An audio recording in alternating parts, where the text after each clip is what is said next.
రాజగోపాల్ రెడ్డి. అధ్యక్ష ధన్యవాదాలు అధ్యక్ష. అధ్యక్ష చాలా మంది సభ్యులు ఉన్నారు కాబట్టి తొందరగా కంప్లీట్ చేయండి. జస్ట్ ఎక్కువ టైం తీసుకున్నాను అధ్యక్ష. డీటెయిల్గా పోను, ఎందుకంటే మంత్రులు ముఖ్యమంత్రి గారు కూడా సమాధానం చెప్తారు డీటెయిల్గా కాబట్టి.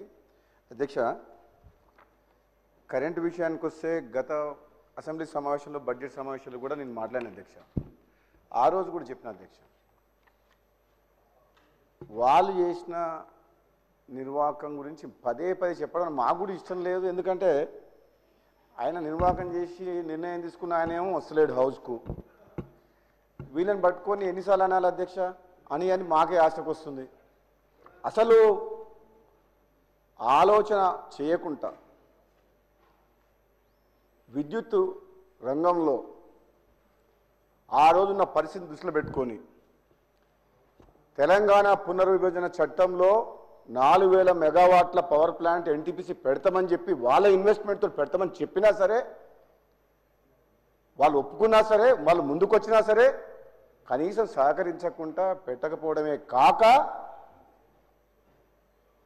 హై రేట్ ఆఫ్ ఇంట్రెస్ట్ డబ్బులు తీసుకొచ్చి సింగరేణి గన్లకు 250 కిలోమీటర్ల దూరంలో యాదాద్రి మిర్యాలగూడ దగ్గర పవర్ ప్లాంట్ పెట్టిన అధ్యక్ష. ఆ కాస్ట్ నెంబర్స్ చెప్పాలంటే చాలా సమయం పడుతుంది. పోయినసారి కూడా చెప్పిన హౌస్లో వాళ్ళు అనుకున్న బడ్జెట్ ప్రకారం టెండర్లు కూడా పిలవకుండా బిహెచ్ఎల్కి ఇచ్చిండ్రు.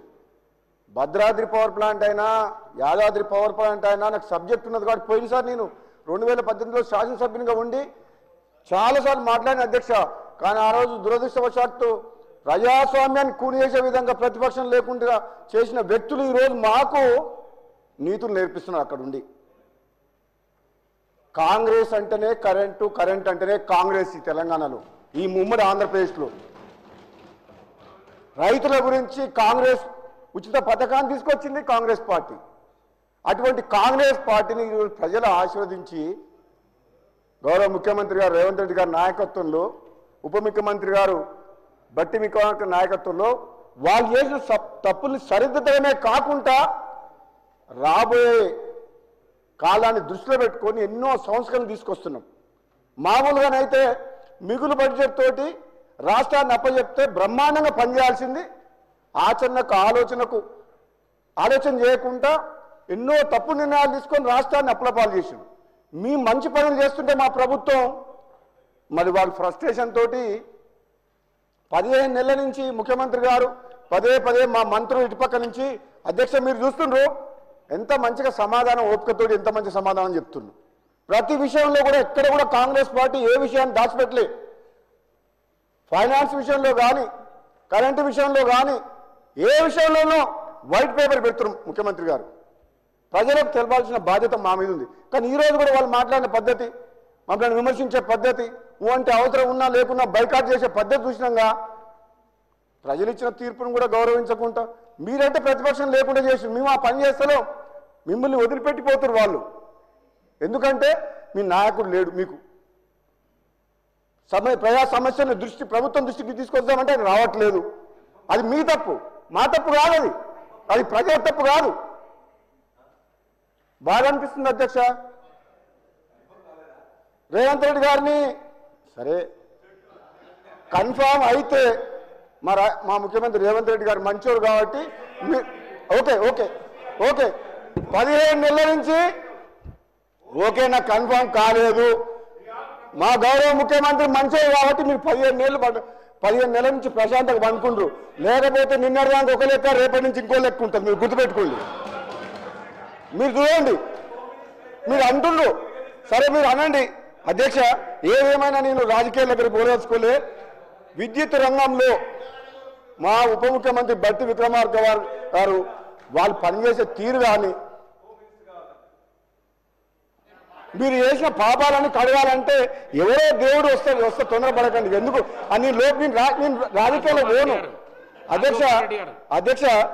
నేను డీటెయిల్గా అధ్యక్ష 2029 మళ్ళీ ఎందుకు తొందరపడ రాజగోపాల్ రెడ్డి గారు ఇగో మా ముఖ్యమంత్రి గారు అధ్యక్ష హోమ్ మినిస్టర్ అంటారు కదా అధ్యక్ష, 2014 నుంచి 24 వరకు మీరు మీ ప్రభుత్వ హయాంలో మీరు ఏ విధంగా పోలీసుల్ని అధికారిని అడ్డం పెట్టుకొని అరాచకం సృష్టించి మున్గోడు ఉప ఎన్నికతో సహా ఏ విధంగా మీరు చేసిండ్రో మాకు తెలుసు. అదే మీ 15 నెలల కాలంలో మా ప్రభుత్వం ఎంత ప్రశాంతంగా మీరు ఎంత రెచ్చగొట్టినా సరే మీ ట్రాప్లో పడతలేం.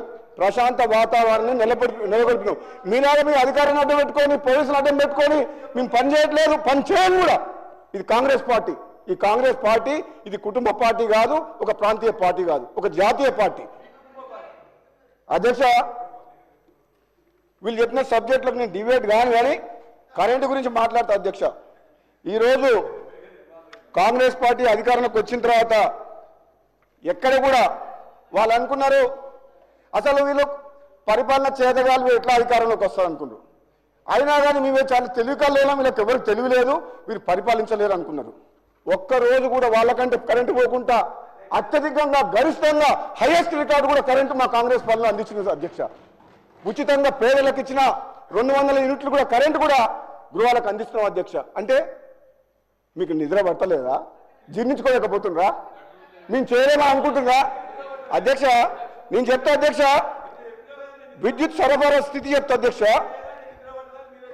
పల్లరాజేశ్వర రెడ్డి గారు ప్లీజ్ మీకు please please please please please Yadadri power plant విషయంలో కానీ మిగతా పవర్ ప్లాంట్ల విషయంలో కానీ రిన్యూవబుల్ ఎనర్జీ విషయంలో కానీ ఈ ప్రభుత్వం చిత్తశుద్ధితో పనిచేస్తుంది. రాబోయే 10 నుంచి 15 సంవత్సరాలకు సరిపోయే ప్రణాళికలు కూడా తయారు చేసినాం. మీరు ఆ విషయంలో ఏం బాధపడకండి. మీకంటే మంచిగా మేము చేస్తాం. రాష్ట్ర ప్రజలకు కరెంటు ఉచితంగా రైతులకు అందిస్తాం.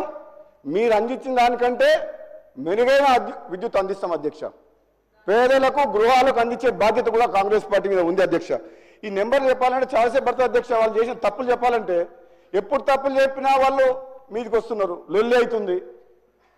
మీకు కూడా కొంచెం అర్థం చేసుకోండి. ఎన్ని తప్పులు చేసిండ్రో మీకు అర్థం చేసుకోండి. ఏమని అంటే నిద్ర పడతలేదు మీకు ఎంతసేపు ఆ సైరన్స్ అప్పుడు బుగ్గకారు లేని అలవాటు అయిపోయిన ప్రాణం ఆ సైరన్స్ అప్పుడు లేక పిచ్చి పిచ్చిగా మాట్లాడుతున్నారు అంతా. అధ్యక్ష, ఈ యాదాద్రి పవర్ ప్లాంట్ విషయంలో కూడా అధ్యక్ష, ముఖ్యమంత్రి గారు స్వయంగా మా బట్టి విక్రమార్క గారు క్లోజ్ మానిటరింగ్ చేసి ఆనాడు అత్యధిక రేట్లకు అప్పు తీసుకొచ్చి స్టార్ట్ చేస్తే అది ఈరోజు 9 రూపాయలు చేంజ్ పడుతుంది. అధ్యక్ష, యూనిట్కు మామూలుగా అయితే మార్కెట్లో ఆ రోజు ఆ నిర్ణయం తీసుకోవాల్సిన అవసరం లేకుండే, కానీ తీసుకున్నారు. ఛత్తీస్గఢ్ పవర్ ప్లాంట్ వాళ్ళ దగ్గర పవర్ పర్చేస్ అగ్రిమెంట్ విషయంలో కూడా తప్పు నిర్ణయమే. భద్రాద్రి దాంట్లో కూడా సూపర్ క్రిటికల్ టెక్నాలజీ పెట్టి కూడా అది తప్పు నిర్ణయమే. ఎన్నిసార్లు అన్నా మాకు అదే బాధ అనిపిస్తుంది కాబట్టి మేము ఎక్కువ అనదలుచుకోలేదు. కానీ ఒక మాట చెప్తున్నాం అధ్యక్ష, ప్రజలు మాకు అధికారం ఇచ్చారు కాబట్టి కరెంట్ అనేది మీకు అధ్యక్ష ఇది మనం నిజ జీవితంలో ప్రతిరోజు అది లేని ఒక్క రోజు కూడా మన ఒక్క నిమిషం కూడా గడవదు. అధ్యక్ష, అటువంటి విద్యుత్ విషయంలో తప్పకుండా మేము ఒక బాధ్యతగా ముందుకు పోతున్నాం. అధ్యక్ష, ఎక్కువ సమయం తీసుకోవడం. అధ్యక్ష, అదేవిధంగా ఈ హోమ్ డిపార్ట్మెంట్ గురించి అధ్యక్ష, మరి ఇక్కడ అప్పుడు చేసిన పోలీసు అధికారులు వీళ్ళ బారిన పడి బలిపశువులై విదేశాలకు పారిపోయింది. మొత్తం అధికారిని అడ్డం పెట్టుకొని పోలీసు యంత్రాంగాన్ని అడ్డం పెట్టుకొని అందరి ఫోన్లు ట్రాప్ చేసి ఆఖరికి మున్గోడు ఉప ఎన్నికలు గెలవాలంటే గత్యంతరలేని పరిస్థితుల్లో ఫోన్ ట్రాప్ చేసి వాళ్ళ పాపం ఈరోజు అధికారులందరూ వీళ్ళ అధికార దాహానికి బలైపోయారు. అధ్యక్ష, వీళ్ళు ఇప్పుడు మాట్లాడితే మేము ఏం చెప్పాలి అధ్యక్ష? వీళ్ళకు మాకు చెప్తుర్రు అధికార దుర్వినియోగం అంటే ఈ భారతదేశ చరిత్రలో అది బీఆర్ఎస్ పార్టీ 10 ఏళ్ల పాలన జరిగింది. అక్రమాలు, దుర్మార్గాలు, అవినీతి, దోపిడీ, అహంకారపూరితమైన పరిపాలన సాగిందంటే ఈ భారతదేశ చరిత్రలో అది బీఆర్ఎస్ పార్టీ 10 ఏళ్ల కాలం. ఇది నిజం, ఇది నిజం. మొత్తం ప్రజాస్వామ్యం కూని కాబట్టదంటే ఈ భారతదేశ చరిత్రలో ఇది బీఆర్ఎస్ పార్టీ. మేము మాట్లాడితే బాధ అనిపిస్తుంది అధ్యక్ష. వాళ్ళు ఒప్పుకోరు. ఒప్పుకున్నా ఒప్పుకోకున్నా ఆనాడు లా అండ్ ఆర్డర్ అధ్యక్ష, ఏ రాష్ట్రమైనా ఏ దేశమైనా డెవలప్ కావాలంటే, ఇన్వెస్ట్మెంట్స్ రావాలంటే, ఎంప్లాయ్మెంట్ క్రియేట్ కావాలంటే లా అండ్ ఆర్డర్ కరెక్ట్గా ఉండాలి. మీ దగ్గర మీ 10 ఏళ్ల నెంబర్ చెప్పమంటారా? 10 ఏళ్ల కాలంలో 10 ఏళ్ల కాలంలో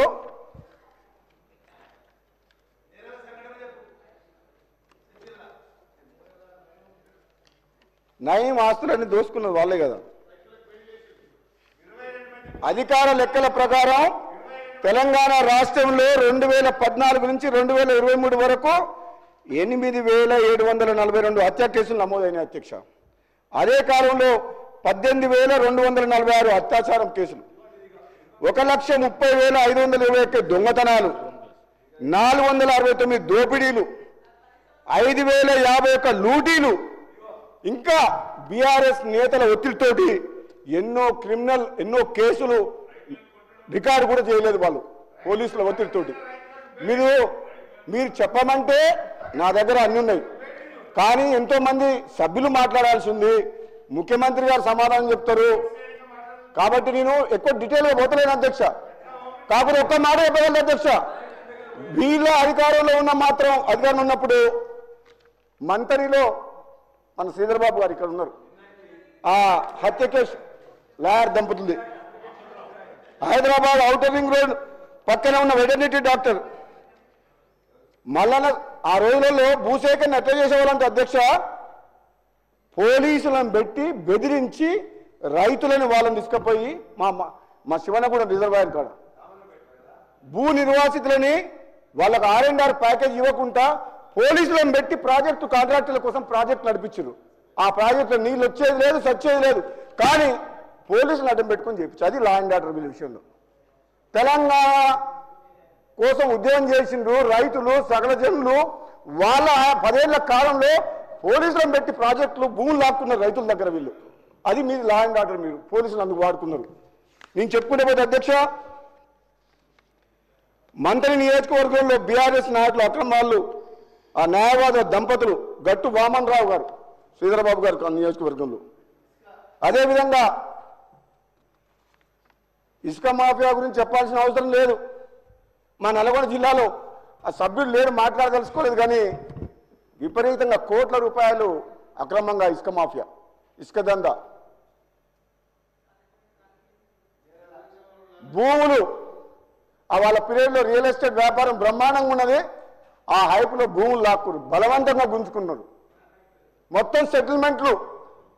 అది వాళ్ళ లా అండ్ ఆర్డర్.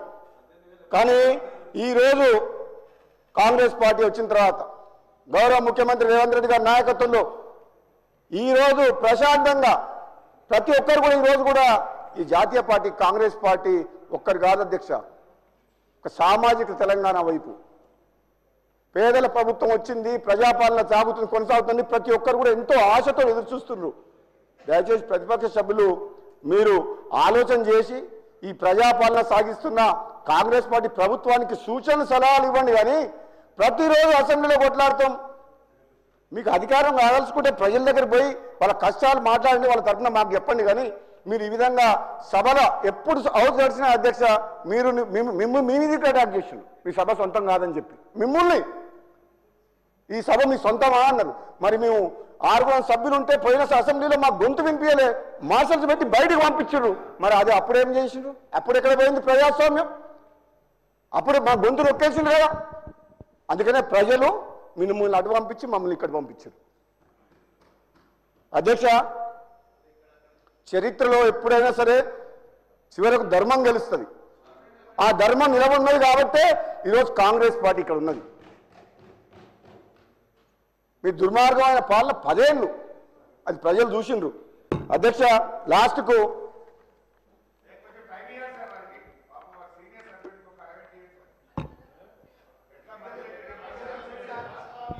అధ్యక్ష మేము ఒక నిన్న ముఖ్యమంత్రి గారు మేమందరం ఇప్పుడు కూడా ముఖ్యమంత్రి గారు ఈరోజు మేమందరం ఒకటే మాట్లాడుకో అధ్యక్ష, వీళ్ళ గురించి ఎంత తక్కువ మాట్లాడితే అంత మంచిది. బీఆర్ఎస్ పార్టీ గురించి వాళ్ళ గురించి ఎంత తక్కువ మాట్లాడితే అంత మంచిది. మనం ప్రజల పక్షాన ప్రజలకు ఇచ్చిన హామీ నెరవేర్చే విషయంలో ఒక్క నిమిషం వేస్ట్ చేయకుండా ఈ తెలంగాణ ప్రజల కోసం పనిచేద్దాం. వీళ్ళని మనం ప్రజలు చూసుకుంటారు, వీళ్ళ గురించి తక్కువ మాట్లాడదానే నిర్ణయానికి వచ్చినాం కాబట్టి నేను ఎక్కువ మాట్లాడదలుచుకోలేదు అధ్యక్ష ఈ ప్రతిపక్షం గురించి. ఎందుకంటే వీళ్ళు మాట్లాడే కొద్దీ మాకేదో ఉందని వీళ్ళు అనుకుంటారు. వీళ్ళు గుండుసున్నాయని ముఖ్యమంత్రి గారు చెప్పారు కదా మన పార్లమెంట్ ఎన్నికల్లో. కాబట్టి మీకు మళ్ళీ భవిష్యత్తు లేదు. 1000 జన్మలు ఎత్తినా ఆ బీఆర్ఎస్ పార్టీ తెలంగాణలో అధికారంలోకి రాదు. నేను చెప్తున్నా మీకు, మీరు అర్థం చేసుకోండి. ఎప్పుడైతే తెలంగాణను తెచ్చి బీఆర్ఎస్ అని పెట్టిరో అప్పుడే కథం అయిపోయింది. ఇక మళ్ళీ మీరు అనవసరంగా ఏంటంటే సరే ఎమ్మెల్యేగా గెలిచిరు కాబట్టి రండి, హుందాగా ప్రవర్తించండి, ఏదైనా సలహాలు సూచనలు ఇవ్వండి, కానీ అనవసరంగా మీరు మమ్మల్ని రెచ్చగొడితే మా మాట ఏమీ లేదు. మీరు కేసీఆర్ కుటుంబ సభ్యులు మాకంటే ఎక్కువ తెలియకలేదు. మేము ప్రజల పక్షాన మాట్లాడుతున్నాం అధ్యక్ష.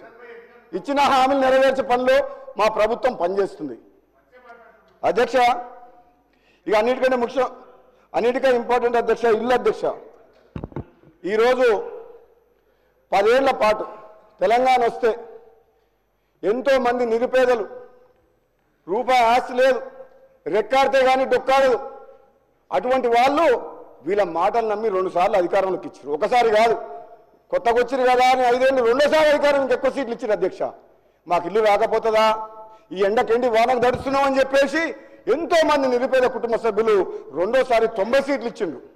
మళ్ళా నమ్ముకున్న పేదవాళ్లకు, ఇల్లు లేని పేదవాళ్లకు మళ్ళీ మొండి చేయి చూపించారు అధ్యక్ష వాళ్ళు. కానీ ఈసారి మాత్రం ఈ చెయ్యి, అన్నం పెట్టే చెయ్యి, ఈ కాంగ్రెస్ పార్టీ ఎవరి కోసమైతే అధికారంలోకి వచ్చిందో, ఎవరి కోసమైతే పనిచేస్తుందో తప్పకుండా ఈ నిరుపేద కుటుంబాలకు ఇల్లు కట్టిస్తాం అధ్యక్ష. ఈరోజు హౌసింగ్ మినిస్టర్ పొంగులేటి శ్రీనివాసరెడ్డి గారి నాయకత్వంలో, ముఖ్యమంత్రి గారి నాయకత్వంలో మేము ప్రణాళికలు చేపట్టినాం. తప్పకుండా గ్రామాల్లో ఎవరైతే అర్హులైన నిరుపేదలకు తప్పకుండా స్థలం ఉండి, మొదటి ఫేజ్లో స్థలం ఉండి ఇల్లు లేని వ్యక్తులకు మాత్రం ఈ సంవత్సరం, వచ్చే సంవత్సరం, రాబోయే రోజుల్లో తప్పకుండా ఇల్లు కట్టిస్తాం అధ్యక్ష. అందుకనే అధ్యక్ష మీ ద్వారా ఒకటే అడుగుతున్నా, మేము ఎక్కువ రాజకీయ ప్రసంగాలు చేయం అధ్యక్ష, గంటలు మాట్లాడదలుచుకోవాలి అధ్యక్ష. కాంగ్రెస్ పార్టీ ఇచ్చిన హామీలు తెలంగాణ ప్రజలకు మీ ద్వారా వీళ్ళు ఎంతో బదనాం చేస్తున్నారు అధ్యక్ష. 6 గ్యారెంటీల విషయంలో, ఇంకోటి విషయంలో, హామీలు నెరవేర్చే విషయంలో మీరు వెనకపోయినరు, విఫలమైందని ప్రజలలో విస్తృతమైన గోబెల్స్ ప్రచారం చేస్తున్నారు. మీ ద్వారా తెలంగాణ సమాజానికి, ప్రజలకు చెప్తున్నాం అధ్యక్ష, వీళ్ళు చేసిన నిర్వాకం మామూలుది కాదు. మేము కాబట్టి, కాంగ్రెస్ పార్టీ కాబట్టి ఏ విధంగానైనా సరే ఈ తెలంగాణలో ఉన్న ఆర్థిక పరిస్థితిని గాడిలో పెట్టి ఇచ్చిన హామీలు నెరవేర్చాలి ఒక్కొక్కటిగా అని చెప్పి ఈ కాంగ్రెస్ పార్టీ ప్రభుత్వం, ముఖ్యమంత్రి రేవంత్ రెడ్డి గారి నాయకత్వంలో ముందు పోతున్నాం అధ్యక్ష. తప్పకుండా కాంగ్రెస్ పార్టీ తెలంగాణ ప్రజలకు ఇచ్చిన హామీలు నెరవేరుస్తుంది. ఈ పేదల కోసం వాళ్ళ కన్నీళ్లు దూర్చేందుకు నిజాయితీగా, నిర్విరామంగా కష్టపడతామని చెప్పి తెలియజేస్తూ సెలవు తీసుకుంటాను అధ్యక్ష. Thank you.